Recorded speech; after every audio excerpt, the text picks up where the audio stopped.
شروع اللہ کے نام سے جو بڑا مہربان اور نہایت رحم فرمانے والا ہے۔ جہنم کی ہولناک سزائیں۔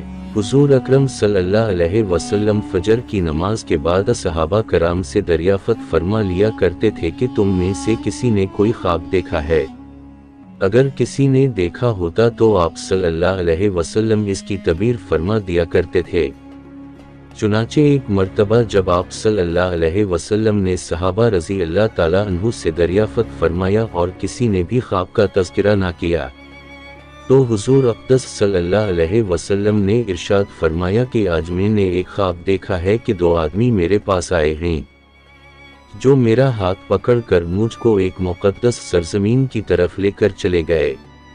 کیا دیکھتا ہوں کہ ایک شخص وہاں بیٹھا ہوا ہے اور دوسرا ہاتھ میں زنبور لیے ہوئے کھڑے کھڑے اس بیٹھے ہوئے شخص کے کلے چیر رہا ہے، اور جب ایک کل گدی تک چڑ جاتا ہے تو دوسرے کل کے ساتھ بھی یہی معاملہ کرتا ہے اور اتنی دیر میں اس کا پہلا کل درست ہو جاتا ہے، مگر وہ شخص پھر اس کے ساتھ یہی عمل دہراتا ہے۔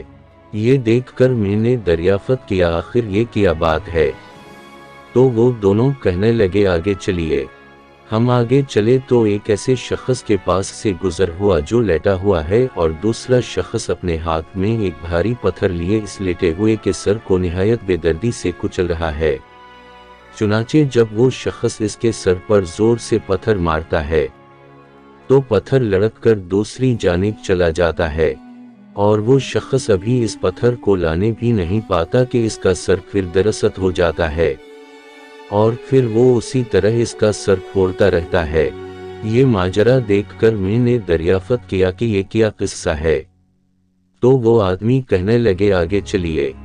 جب آگے چل کر ہم ایسے غار پر پہنچے جو تندور کی طرح اندر سے کشادہ تھا اور اوپر سے تنگا، جس میں آگ دہک رہی تھی اور بہت سے مرد و عورت اس میں پڑے تھے۔ جب آگ کے شعلے بلند ہوتے تھے تو وہ سب اوپر اٹھتے اور نکلنے کے قریب ہو جاتے، اور جب آگ نیچے بیٹھتی تو اس کے ساتھ نیچے چلے جاتے تھے۔ یہ دیکھ کر میں نے معلوم کیا کہ یہ کیا معاملہ ہے، تو وہ کہنے لگے آگے چلیے۔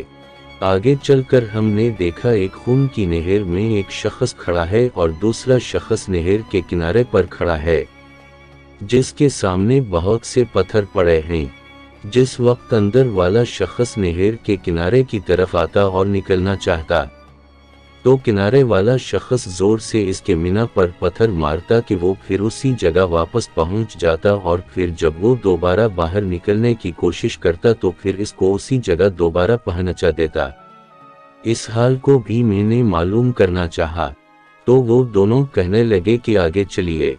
آگے چل کر ہم ایک ایسے سرسبز و شاداب باغ میں پہنچے جس میں ایک بہت بڑے درخت کے نیچے ایک بوڑھا آدمی اور بہت سے بچے بیٹھے ہیں۔ اسی درخت کے قریب ایک اور شخص بیٹھا ہوا ہے جس کے سامنے آگ جل رہی ہے جس کو وہ مزید بھڑکا رہا ہے۔ پھر وہ دونوں مجھے اس درخت پر چڑھا لے گئے جس کے درمیان میں ایک خوبصورت مکان تھا۔ وہ دونوں مجھے اس مکان میں لے گئے۔ اتنا عمدہ مکان میں نے کبھی زندگی میں نہیں دیکھا تھا، جس میں بہت سے بوڑھے، جوان اور بچے موجود تھے۔ پھر باہر لا کر اس سے بھی اوپر لے گئے جہاں پہلے گھر سے بھی زیادہ عمدہ مکان تھا جس میں صرف بوڑھے اور جوان تھے۔ اب میں نے ان دونوں سے کہا تمام رات مجھے لیے پھرتے رہے ہو، آخر ان اسرار کے حقائق سے بھی تو آگاہ کرو۔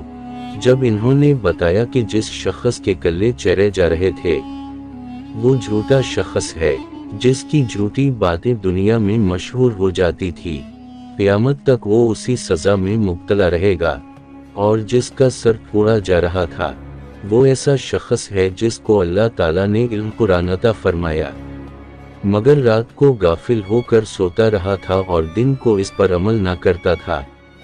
قیامت تک وہ اس عذاب میں مبتلا رہے گا، اور آگ کے گارے میں زناکار پڑے ہیں اور خون کی نہر میں سود خور ہیں۔ پھر انہوں نے بتایا کہ ہاں وہ بڑے میاں جو سرسبز درخت کے نیچے بیٹھے تھے وہ حضرت ابراہیم علیہ السلام ہیں، اور ان کے گرد لوگوں کی نابالغ اولاد، اور اسی درخت کے قریب جو آگ دھونکنے والا شخص جو آپ نے دیکھا تھا وہ مالک دروں کا دوزخ ہے، اور درخت کے اوپر والا وہ پہلا گھر جس میں آپ داخل ہوئے تھے عام مسلمانوں کا گھر ہے، اور دوسرا شہیدوں کا ہے۔ پھر فرمانے لگے ہم دونوں آدمیوں میں سے میں جبرائیل ہوں اور یہ میکائیل ہیں۔ اس کے بعد کہنے لگے ذرا سر اوپر اٹھائے۔ میں نے سر اٹھا کر دیکھا تو میرے اوپر سفید بادل مجھے نظر آیا۔ وہ کہنے لگے یہ آپ کا گھر ہے۔ اس پر میں نے کہا تو مجھے چھوڑو، میں اپنے گھر میں داخل ہو جاؤں۔ اس پر انہوں نے کہا نہیں، ابھی آپ کی عمر پوری نہیں ہوئی، اگر آپ کی عمر پوری ہو چکی ہوتی تو آپ ابھی چلے جاتے۔ اگر آپ کو یہ واقعہ پسند آئی تو برا کرم ہمارے چینل کو سبسکرائب کریں، ویڈیو کو لائک کریں اور دوسروں کے ساتھ شیئر کریں تاکہ زیادہ سے زیادہ لوگ اس سے فائدہ اٹھا سکیں۔ اگلی ویڈیو تک اللہ حافظ۔